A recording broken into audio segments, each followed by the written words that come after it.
네, 오늘 하나님이 주시는 말씀은 사도행전 18장 1절부터 6절입니다. 미리 말씀드렸는데 혹시 회중석에서 제 소리가 커요, 작아요? 어떠세요? 황정현. 네. 작죠? 네, 지금 모니터만 안 들리는 게 아니라 볼륨 전체가 작은 듯 하니까요. 네. 아까 저 마이크 배터리가 중간에 나가더라고요. 그래서 또 켰는데 또 나가서 긴급하게 제가 이걸로 했는데, 만약에 이런 불상사가 발생할 때는 뒤에서 듣고 볼륨 확인하고 제가 이걸 급하게 돌린다든지 할 때 맞게 또 이렇게, 이런 일들은 무수히 많이 재밌게 일어날 거니까, 전기가 나간다든지, 전기 나가고 화면도 다 나가는데 설교해야 되는 이런 일이 벌어질 때 우리는 웃으면서 할렐루야 이렇게 할 수 있는 우리가 돼야 됩니다. 자, 18장 1절부터 6절 말씀 저와 여러분이 한 절씩 교독하겠습니다. 그 후에 바울이 아덴을 떠나 고린도에 이르러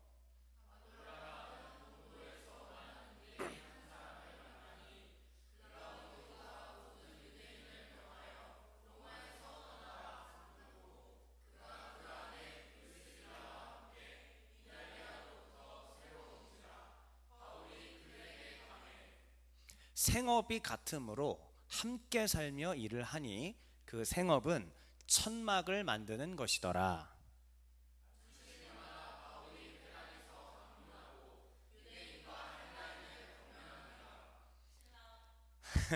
오케이. 실라와 디모데가 마게도냐로부터 내려오매 바울이 하나님의 말씀에 붙잡혀 유대인들에게 예수는 그리스도라 밝히 증언하니,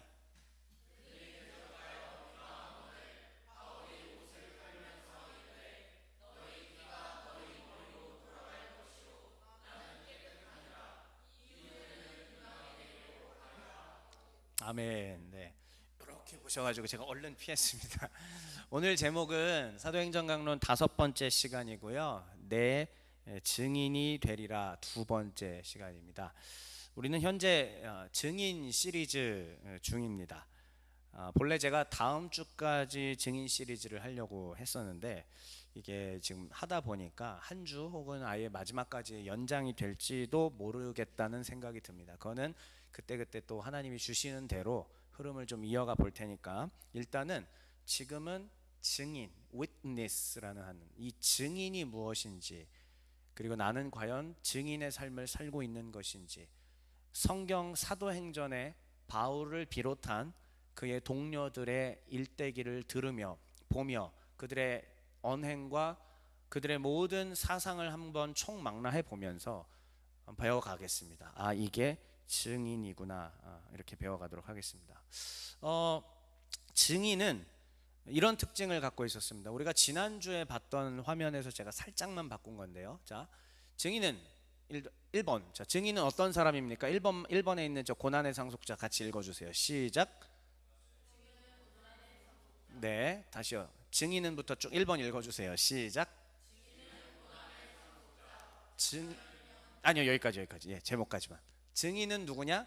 고난의 상속자였다라고 말씀을 드렸습니다. 그러므로 증인이 되기 위해서는 고난의 길을 마다할 수 없었고, 우리가 지난주에 강론의 말미에 제가 영화 증인 그 한 장면, 우리 김향기 배우의 그 장면을 말씀 보여드렸잖아요. 그러니까 엄마, 나는 증인이 되고 싶어. 그 말은 다른 말로 말하자면은 그 모욕을 당한다 할지라도 또 법정에 서서 진실을 전하겠다라는 그런 이야기였거든요. 그런데 그러한 고난마저도 짊어지겠다라고 하는 것이 바로 증인의 삶이었고, 이것의 성경적 근거는 무엇이었냐면은 로마서 8장 17절이었습니다.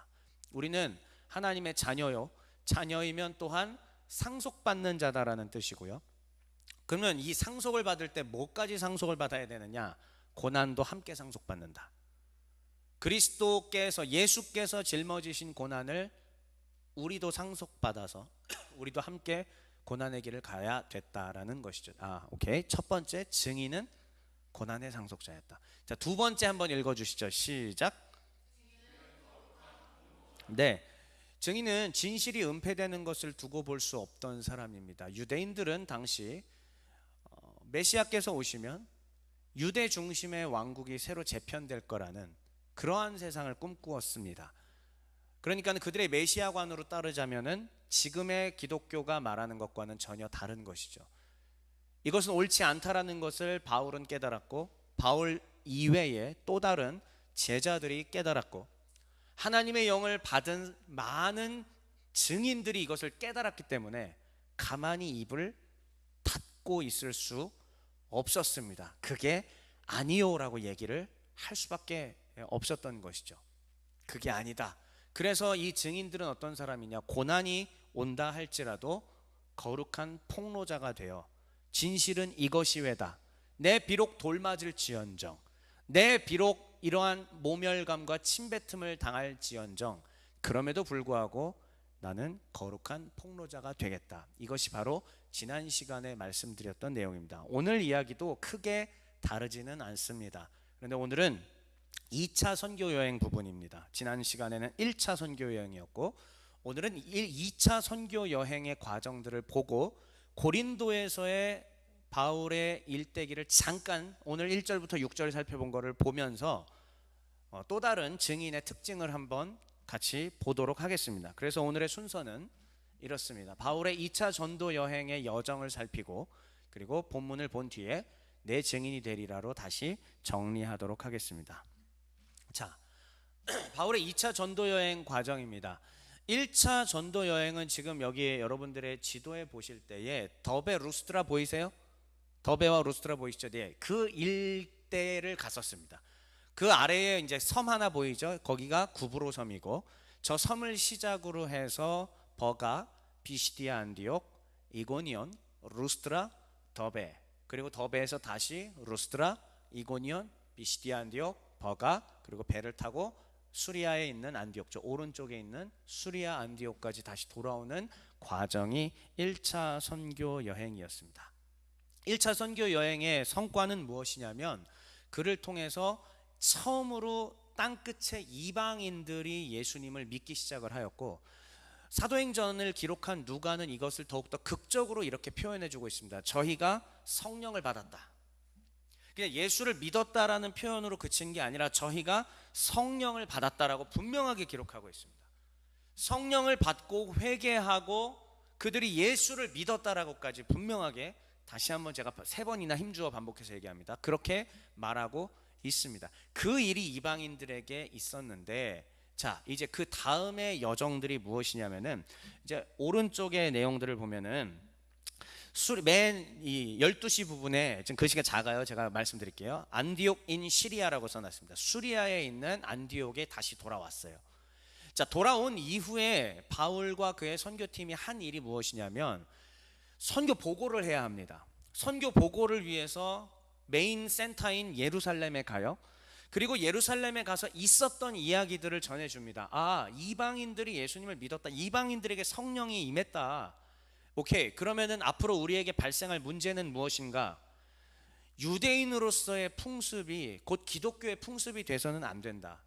유대인만의 풍습은 유대인만의 풍습으로 두고, 기독교인의 풍습은 또 새로운 기독교 문화를 만들어 가야 한다. 그러므로 유대인들에게서 강조했었던 할례 받는 거라든지 이런 것들을 더 이상 이방인 예수 믿는 신자에게 강요하지 맙시다.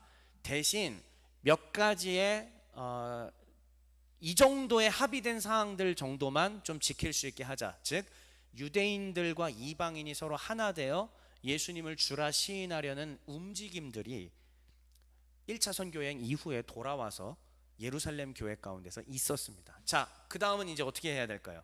저들이 예수를 믿었어요. 근데 거기에는 지도자가 있어요, 없어요? 바울이 끼케야, 이고니온, 루스트라 이런 데서 며칠이나 있었겠습니까? 얼마나 길게 있었겠습니까? 별로 길게 안 있었어요. 그러니까 거기에는 지금 뭐가 절실히 필요해? 지도자가 필요합니다. 사람을 길러야 되고 주의 뜻을 가르칠 자를 둬야 됩니다. 성령을 받고 은사를 받고 신비한 일은 일어날 수 있는데, 그것에 대해서 질서 있게 교회가 운영될 수 있도록 만드는 건 또 다른 차원의 일이에요. 바울 서신의 상당 부분은 뭘 기록했느냐? 질서. 제가 지난 그 겨울에 또 데살로니가 전후서를 제가 그 강의를 한 적이 있는데, 데살로니가 서신의 핵심이 뭐였냐면은 사실은 조직되지 않은 이 어린 미조직 교회가 어떻게 하면은 질서 있는 조직 교회가 될 수 있는지에 대한 방침을 기록한 게 사실 데살로니가 전후서예요. 오늘 우리의 이야기 중에는 데살로니가도 잠시 등장을 하겠습니다. 자, 그리고 난 다음에 이제 바울은 이대로 둘 수 없어서 다시 그 지역들을 가서 지도자들을 세우게 됩니다. 그래서 이제 저 오른쪽에 12시부터 지금 이제 3시죠. 12시부터 3시까지의 과정, 이 프로세스는 뭐냐면 1차 선교 여행지들을 다시 가서 바울이 돌보고 가르치고 지도자들을 세우는 과정들 이렇게 합니다. 그 다음에 이제 거기서 멈추지 않고 바울은 북쪽으로 이동을 하게 될 겁니다. 자, 그런데 이제 요 여정들이 어떻게 됐는지 말씀드릴게요. 예루살렘에 가서 보고할 때 한 명을 만나요. 그 한 명의 이름은 혹시 아시는 분? 바울과 2차 선교 여행 내내 함께하는 동역자를 한 명 만납니다. 우리 어린 시절에 바울과 땡땡. 다른 사람 바울과 땡땡 두 글자. 신라예요. 예, 맞아요. 다들 실 이러고 있는데 맞아요. 그 이름 맞습니다. 바울이 신라를 예루살렘에서 만났어요. 그리고 난 다음에 신라와 함께 사역을 시작을 합니다.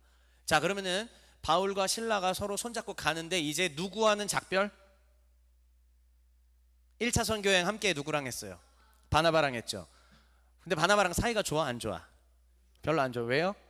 예, 바나바 조카 문제 때문에. 조카인 마가 요한이 중간에 튀었잖아요. 선교팀 박살내고 튀었어. 그러니까 바울이 이제 감정이 좋을 수가 없어요. 그래서 나는 마가 요한이랑은 같이 못한다. 바나바 왈, 같이 좀 합시다. 애가 한번 실수할 수도 있지. 같이 좀 하자고. 나 저런 인간이랑 못해. 둘이 갈라졌습니다. 결국 갈라지고, 그래서 바울은 신라를 데리고 2차 선교 여행을 떠나게 돼서 1차 선교 여행지들을 쭉 다시 돌아보는데, 그때에 마가 요한을 대신할 만한 아주 어리고 젊고 힘있고 짐도 잘 들어줄 것 같은, 이건 어디까지나 제 추측입니다. 젊으니까 그냥 짐도 잘 들어줄 것 같고라는 제 추측이지 성경의 기록은 없습니다. 하여튼 그러할 만한 한 사람을, 한 젊은이를 찾았으니 그의 이름이 디모데예요. 그래서 1차 선교 여행지에서 이 바울의 설교를 듣고 변화받았던 한 소년이 있으니 그게 디모데였고, 그 디모데가 저도 선생님 따라갈 수 없겠습니까? 오케이, 따라와라. 그래서 선교팀이 한 명 늘었습니다. 파티원이 3명으로 늘었어요. 자, 그 다음에 이제 바울은 1차 선교 여행지에서 머물지 않고 북쪽으로 올라갔어요. 북쪽으로 올라가서 저기 드로아라고 보이십니까? 드로아? 예, 드로아가 고대의 트로이에 해당하는 곳이라는 어떤 그 추측들이 좀 있고, 실제로 역사 유적들이 발굴되기도 하는데 뭐 아주 정확한 것까지는 사실 아닙니다.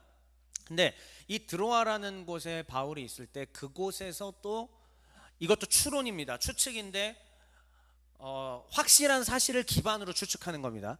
그곳에서 바울의 복음을 들었거나 아니면 과거에 바울의 복음을 들었던 사람을 우연히 드로아에서 만났거나 둘 중에 하나예요. 거기서 만난 사람이 있습니다. 그게 누굴까요? 이 사도행전의 기록자 누가입니다. 왜 이렇게 얘기를 할 수 있느냐? 사도행전이 이 16장, 즉 드로아 부분의 이전까지는 뭐라고 하냐면 3인칭으로 얘기들을 해요. 쭉. 그가 어쨌다, 그가 어쨌다. 근데 갑자기 16장 9절인지 10절인지부터 뭐라고 말이 바뀌냐면 우리가라고 바뀌어요. 이 편지가 누가가 쓴 건 확실한데 갑자기 저 지점부터 우리가라고 써요. 그래서 우리 성경학자들은 이걸 보고 확인을 하는 겁니다. 드로아에서 만났다. 그럼 두 가지 중에 하나겠죠. 드로아에서 복음을 전해 듣고 회심했든지, 아니면 이전에 듣고 회심했는데 드로아에서 우연히 만났더니, 뭐 둘 중에 하나겠죠. 그 다음은 모르겠습니다. 다 추측의 영역이니까요. 그렇게 해서 누가까지 드로아에서 만나게 되고, 드로아에 있을 때 하나님의 이 성령의 역사 가운데 바울이 하나의 환상, 꿈을 꾸게 되죠. 저기 바다 건너에 빌립보, 데살로니가 보이시죠? 이 부분을 따라해 보겠습니다. 마게도냐. 다시 한번 따라해 보겠습니다. 마게도냐. 실제로 우리가 알고 있는 마케도니아가 있던 곳입니다. 이 마게도냐의 한 사람이 바울을 보면서 꿈 얘기해요. 오라고, 이쪽으로 건너와라, 건너와라, 이렇게 얘기를 해요. 그거를 보고 바울이 깨닫습니다. 하나님의 뜻은 이 터키 반도, 튀르키예에서 머무는 게 아니라 나로 하여금 어디로? 유럽으로, 발칸 반도로 넘어가게 하시는구나 라고 바울이 깨닫고 선교 팀원들과 함께 건너가게 됩니다. 그리고 첫 번째에 마주쳤던 곳이 빌립보고, 빌립보에서 자주장사 루디아를 만나고 그리스도를 믿는 주 예수를 믿으라 그리하면 너와 내 집이 구원을 얻으리라고 하는 감옥에서의 전설의 명대사 있잖아요. 그 일이 빌립보에서 일어나고요. 그리고 데살로니가에 오게 됩니다. 데살로니가에서 복음을 전했지만은 아주 짧은 기간 동안에 있을 수밖에 없었습니다. 왜요? 엄청난 박해가 있었기 때문입니다. 그래서 바울은 또 베레아로 피신을 했고, 베레아에 있는데 또 유대인들이 와서 바울을 죽이려고 하고, 그래서 바울은 또 아테네, 아덴, 성경에 아덴이라고 나와 있습니다. 아테네까지 도주합니다. 그곳에서 기다리고 있었어요. 그랬다가 디모데나 이런 사람들은 저 북쪽에서 계속 활동을 하고 와서 소식 전해주고 또 가고 소식 전해주고 가고 이런 일들이 있었습니다. 자, 그 이후에 아테네에서 바울은 다시 한번 고린도라는 곳으로 오게 되었고, 오늘의 본문의 이야기는 바로 고린도라고 하는 곳에서 펼쳐지게 됩니다. 자, 지금의 상황을 요약해서 한 번만 다시 말씀드릴게요. 1차 여행 때도 돌 맞아 죽을 뻔했습니다. 2차 여행 때도 돌 맞아 죽을 뻔했습니다. 계속 도망 신세입니다. 자, 또 하나, 밥 먹고 사는 거는 넉넉했을까요? 빌립보에서 자주장사 루디아를 만났습니다. 루디아가 아마 헌금을 좀 챙겨줬을 거예요. 이거를 여비를 하면서 복음을 전하시오. 그런데 그게 뭐 억만금일 수는 없잖아요. 그래서 좀 하다 보면은 돈이 다 떨어졌을 거고, 예수 복음은 전해야 되는데 먹고 사는 문제를 고민해야 되는 상황, 안타까운 상황이죠. 자, 바울은 지금 그러한 것들을 다 안고 지금 고린도라고 하는 곳까지 오게 된 것입니다. 그리고 자기가 복음을 전했던 지역들은 박해를 받고, 자기만 위험한 게 아니라 남겨진 성도들도 위험하고, 또 하나 아직 제대로 가르치지 않았는데 약간 특히나 데살로니가 사람들은 재림이든지 뭐든지 약간 이단적인 어떤 너무 조금 신비적인 것에 사람들이 좀 빠져 있고, 계속 마음속에 근심과 걱정, 갈등이 되는 거죠.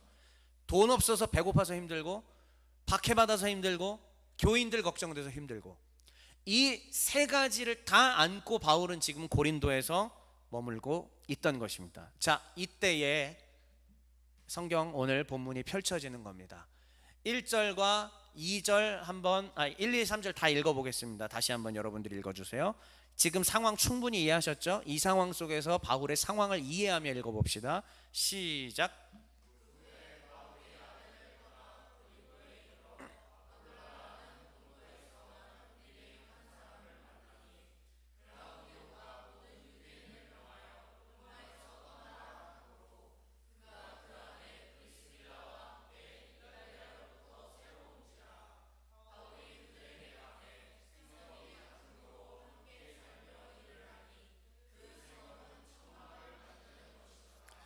바울이 고린도에서 머물고 있습니다. 아테네에서 떠나서 왔다고 분명히 기록하고 있죠. 자, 그때에 한 사람을 만나게 됩니다. 이 사람은 본도라고 하는, 폰투스라고 하는 곳에서 출생한 유대인이었습니다. 유대인이니까 뭐 당연히 말이 잘 통했겠죠. 그의 이름은 뭐였죠? 아굴라라고 하는 유대인 남자 한 사람을 만나게 됩니다. 그런데 이 사람은 본래 어디에서 살고 있었냐면, 그의 아내와 더불어, 일단 그의 아내의 이름은 브리스길라, 또 다른 곳에서는 브리스가라고도 기록하고 있습니다. 이 브리스길라와 아굴라 부부는 원래 어디 살고 있었냐면은 로마에 살고 있었습니다. 로마에 유대인들이 상당히 많이 살고 있었어요. 그런데 어느 날 그 당시 황제가 누구냐면은 클라우디우스, 여기 성경에 글라우디오라고 나와 있는데, 이 클라우디우스 황제가 유대인 추방령을 내려버립니다. 역사 자료로 다 남아 있습니다. 성경뿐이 아니라. 유대인들은 다 나가라. 그러면 유대인들을 왜 추방시켰을까?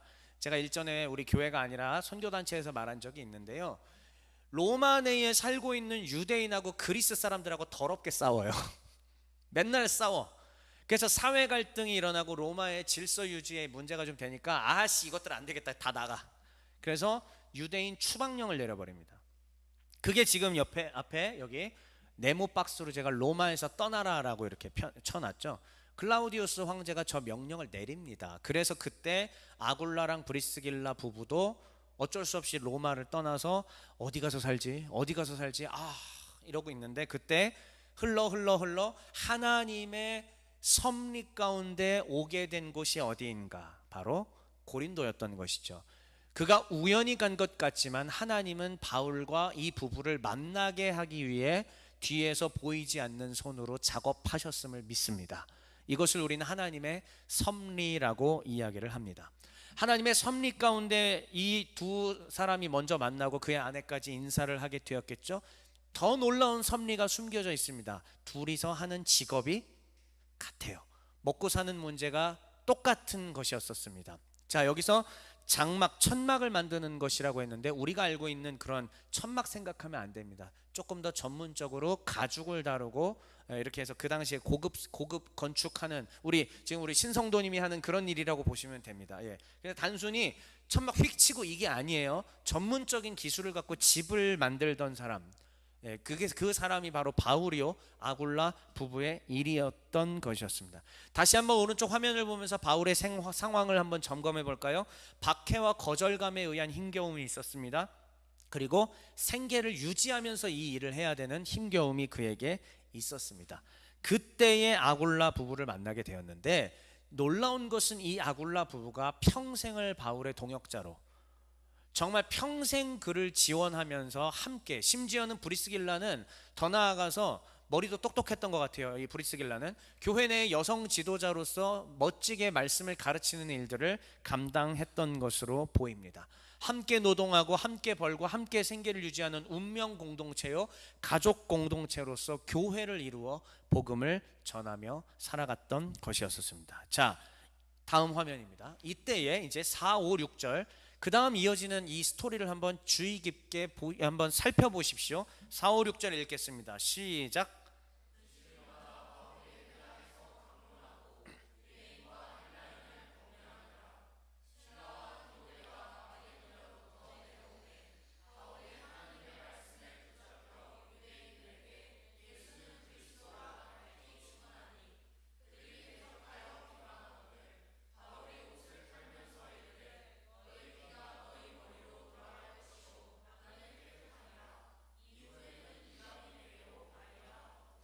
고린도에서 그나마 아굴라 부부를 만나면서 조금 힘을 얻었던 듯합니다. 매 안식일마다 유대인이었기 때문에 회당에 가고 바울의 선교 전략은 언제나 유대인 회당에서 예수가 기다리던 메시아다, 이걸 증언하는 방식이 바울의 선교 전략이었어요. 자, 안식일마다라고 하는 것 보니까는 한 주 정도라는 얘기는 아니라 그래도 몇 주 아니면 뭐 몇 달일지 잘 모르겠습니다만 꽤 시간이 흐르면서 안식일마다 회당에서 강론을 하기 시작을 합니다. 그러면서 유대인과 헬라인을 권면했다라고 얘기하는데 여기서 다소 의아한 부분이 있어요. 자, 유대인과 헬라인을 권면하는데 일단은 아무런 일이 일어나지 않습니다. 원래 그 이전에 1차 선교나 아니면 데살로니가나 다른 곳에서 전했을 때는 무슨 일이 벌어졌어요? 바로 패가 갈렸습니다. 듣든지 아니 듣든지, 회심해서 예수님을 영접하든지 아니면 바울을 돌 던지고 대적하든지 분명하게 나눠졌는데 지금 고린도에서는 별일이 안 일어나요. 뜨뜻미지근합니다. 우리는 4절과 5절 사이에 행간에 어떠한 숨겨진 의미가 있다는 사실을 분명히 기억해야 합니다. 4절은 우리에게 바울이 유대인의 회당에서 예수님의 복음을 강력하게 증언하지 않았다라는 힌트를 줍니다. 왜냐하면 5절 말씀은 한 번만 다시 읽어볼게요. 5절입니다. 시작.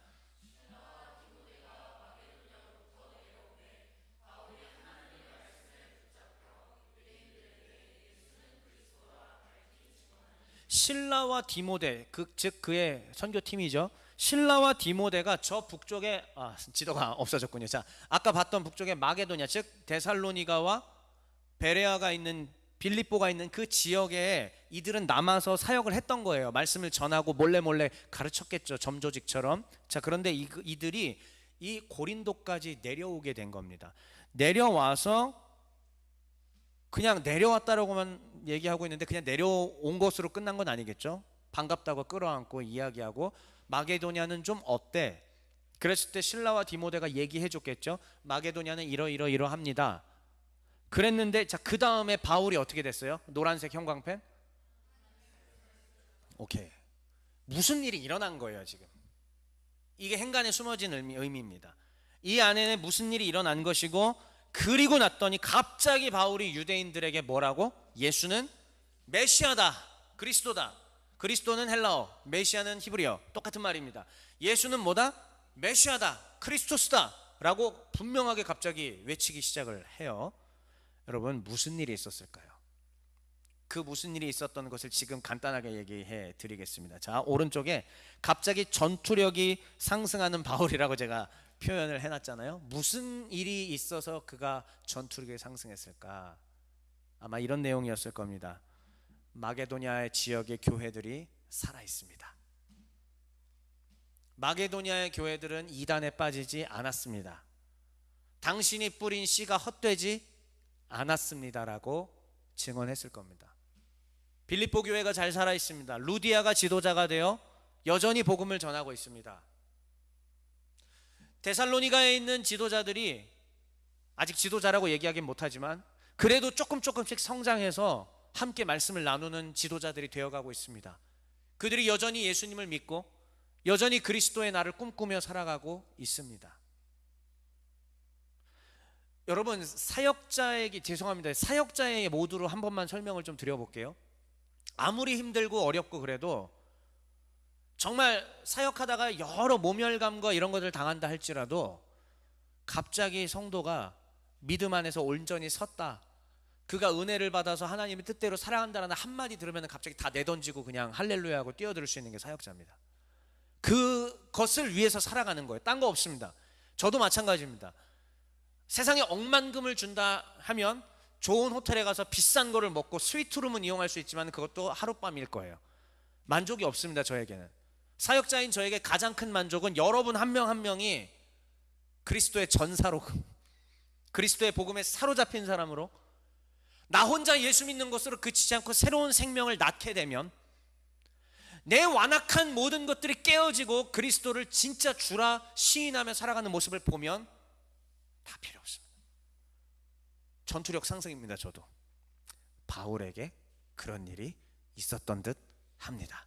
그러니까 이제 쫄지 않고 유대인들에게 예수는 그리스도라 밝히 증언하기 시작을 합니다. 그러니까 곧바로 무슨 일이 벌어져요? 대적하며 비방하거늘. 6절 보이십니까? 그들이 대적하여 비방하거늘. 예, 맞습니다. 그 이전에 회당에서는 이 이야기 안 한 거예요. 예수는 메시아다, 그리스도다 얘기 안 한 겁니다. 왜요? 겁나니까. 왜요? 우울증 왔으니까. 왜요? 힘드니까. 짜증나니까. 그냥 일단은 텐트 메이커로서 집 짓고 살면서 일단 벌고 일단 생존이나 좀 하자. 하나님, 내가 지금 복음 전할 처지가 아닙니다. 하나님, 나 일단 서바이벌 해야 합니다. 나 서바이벌 해야 돼요. 일단 생존해야 합니다. 하나님, 나 좀 내버려 두세요. 그때에 하나님이 아굴라 부부를 통해, 실라와 디모데를 통해 그에게 힘을 주시고 다시 일어나서 주의 복음을 전하게 하셨습니다. 담대하게 전하게 되었던 것이죠. 여기까지가 오늘 본문 이야기고 이제 마지막입니다. 정리해 볼게요. 자, 내 증인이 되리라 두 번째 시간. 지난주에 계속 연결돼서 하는 게 제가 연결돼서 얘기를 하겠습니다. 다시 한번 증인은 1번 읽어주세요. 시작. 네, 앞서 저는 지난 시간 배운 복습 때 증인은 고난의 상속자고 로마서 8장 17절을 보여드렸습니다. 그런데 오늘 2차 선교 여행을 통해서 하나 더 거기서 얹어 보겠습니다. 증인은 고난 앞에 눌릴 수 있습니다. 증인은 고난을 받기는 하지만 고난 앞에 눌림 받을 수 있습니다. 예수의 증인으로 살 때 무조건 승승장구하는 게 아니라 예수의 증인으로 살아가는 삶은 때로는 배고픈 삶이 될 수 있고 때로는 나는 왜 이렇게밖에 안 되나 무기력한 삶을 살 수도 있습니다. 세상에서 성공하고 싶고 세상에서 내가 이렇게 잘 승승장구하고 싶지만 예수 증인으로 사는 동안에 무기력한 삶을 살아낼 수도 있습니다. 누가 그랬던 것처럼 바울이 잠시간 그랬던 것처럼요. 그런데 그때에 하나님은 낮의 해와 밤의 달의 괴롭힘 가운데 우리의 산과 같이 버팀목이 되어 주시사 갑자기 우리에게 이렇게 이야기하실 겁니다. 너의 한 걸음이 결코 무의미하지 않단다. 오래전에 수련회 같은 데 한 여름 성경학교 때 초등학생들한테 유치원생들한테 복음 전해 보신 적 혹시 있으십니까? 그 자들이, 그 어린이들이 커서 지금 성인이 혹시 되었을까요? 그들이 비참하죠. 갑자기 그들이 커서 성인이 됐다고 하니까. 가는 세월. 예. 여기 있잖아요. 지금 내가 처음 봤을 때 중학생이었는데 성인이 되어 계시잖아요. 대학생 되어 계시잖아요. 근데 여러분, 그때 전했던 그것이 무의미하지 않을 수 있습니다. 저는 물론 사역자니까 늘 전하는 위치에 있지만, 여러분들은 그럴 기회가 많지는 않았을 수도 있어요. 하지만 수련회로, 아니면 어떤 때 캠프 스텝으로, 봉사자로 분명히 복음을 전해본 적이 있을 거고 그렇습니다. 근데 지금 내 삶을 돌아보면 별로 가진 것 없고, 육신은 쇠해가고, 며칠 전에 어떤 형제가 저한테 육신이 쇠해가고 있다라는 어떤 얘기를 좀 카톡으로 보내줬습니다. 육신이 쇠해가고 있고, 저는 이걸 쓰면서 그랬죠. 너만 그러냐? 나도 그렇다. 네, 육신이 쇠해가고 여러 문제들이 있고 승승장구하지도 못하고 그렇습니다만, 그럼에도 불구하고 내가 전하던 복음들, 내가 증인으로 살았던 그 삶은 하나님 보시기에 결코 무의미하지 않다라는 말씀, 오늘 하나님이 그것을 우리에게 들려주시는 것입니다. 사랑하는 종의 가족 여러분들, 여러분들의 그동안의 삶의 여정들이, 복음을 전해왔던 과정들이 결코 무의미하지 않습니다. 하나님은 아굴라와 브리스길라를 로마에 살게 했다가 갑자기 추방령 받게 하셨습니다. 시리에 빠져 있을 수도 있습니다. 모든 집을 다 정리해야 됐잖아요. 재산도 날아가는 거지 않습니까? 말 그대로 추방이에요. 그러나 그들은 고린도라는 곳에 정처 없이 갔지만 예비된 바울을 만났고 평생을 의미 있는 삶을 살았던 거 보십시오. 혹시 압니까? 지금 나는 무기력한 삶인 것 같고 정말 별 볼 일 없는 것 같다 할지라도, 그래도 끝까지 내가 예수 증인으로 살겠노라고 결단하며 살아간다면 하나님이 우리의 삶을 아름답게 하실 수 있지 않겠습니까? 믿으십니까? 저는 그것을 신뢰하며 한 걸음 한 걸음 따라가려고 해요. 그래서 마지막 찬송을 아까 그렇게 정했던 겁니다. 내 삶은 주의 것, 내 삶은 주의 것, 온전한 신뢰를 주께 드립니다. 믿습니다. 정말 믿습니다. 하나님, 무의미한 삶 살지 않게 하여 주옵소서. 하나님이 우리를 유의미한 삶으로 인도해 가실 것입니다. 자, 이렇게 하나님의 위로를 받게 된다면 그 다음은 무엇일까? 바울은 어땠죠? 하나님의 말씀에 붙잡혀서 갑자기 예수를 뭐라 증언했다? 그리스도라. 겁내지 않았다는 겁니다. 힘을 얻었다라는 뜻입니다. 마치 엘리야가 이세벨에게 쫓겨서 하나님의 산 호렙에 가서 다 때려치겠습니다 했을 때 하나님이 위로하고 새 힘 주셔서 다시 세 가지 사명을 할 수 있도록 힘 주셨던 것처럼, 바울도 동일합니다. 코가 빠져 있었습니다. 시리에 빠져 있었습니다. 힘들었습니다. 그러나 갑자기 하나님의 사람들을 통하여서, 아굴라와 브리스가와 또 실라와 디모데를 통하여서 하나님께서 무의미한 삶이 아니라는 것을 가르쳐 주시니까, 예 하나님, 나 이제 다시 당신의 말씀 앞에 서겠습니다 하면서 예수를 그리스도라 시인하게 되었던 것을 볼 수 있습니다. 사랑하는 가족 여러분들, 제가 이 시 너무나 유명한데 시를 올릴까 말까 고민을 했습니다. 워낙 정치적으로 예민해서 도종환 시인이 나중에 더불어민주당에 입당해서 국회의원을 하셨고요. 이번에 떨어졌습니다. 그리고 또 문화체육부 관광 장관까지 하셨습니다. 그래서 한쪽이 진짜 그냥 예전에는 도종환이면 아무 문제 없었는데 어느 순간 정치인 도종환이 돼버리니까는, 근데 그걸 다 떠나서 이 교사로 재직할 때에 썼던 이 시, 그분이 도종환이라는 사람을 있게 해줬던 이 위대한 시 있잖아요. 이 시 한 번만 같이 잠깐 볼게요. 다 뭐 읽진 않고요. 흔들리지 않고 피는 꽃이 어디 있으랴, 다 흔들리면서 된다. 그 다음 이 연 보겠습니다. 젖지 않고 피는 꽃이 어디 있으랴. 세상에는 젖지 않고 흔들리지 않고 꽃이 피고 열매 맺는 사람은 없습니다. 하나님의 사람도 마찬가지입니다. 고난이 다가옵니다. 고난을 상속받았습니다. 그런데 그 고난 앞에 짓눌릴 수도 있습니다. 흔들릴 수 있습니다. 그 세찬 비바람에 젖을 수도 있습니다. 그러나 우리 하나님은 언제나 그대로 두시는 것이 아니라 어느 기간이 될진 모르지만 반드시 자기 백성에게 새 힘 주시는 분이실 줄 믿습니다. 반드시 새 힘 주시고 다시 손잡아 일으켜 주시고, 사랑하는 내 자녀야 함께 가자, 나의 사랑 나의 어여쁜 자야 함께 가자라고 말씀해 주시는 분이실 줄 믿습니다. 이것을 읽고 마치겠습니다. 함께 읽어보겠습니다. 시작. 복음의 증인은 일생 흔들리는 삶을 삽니다. 그러나 그는 압니다. 반드시 꽃을 피우고 열매를 맺는다는 것을. 우리 비록 바람과 비에 젖는다 해도 결코 혼자가 아니니 복음의 열매 맺기 위해 손잡고 한 걸음씩 걸어갑시다. 아멘.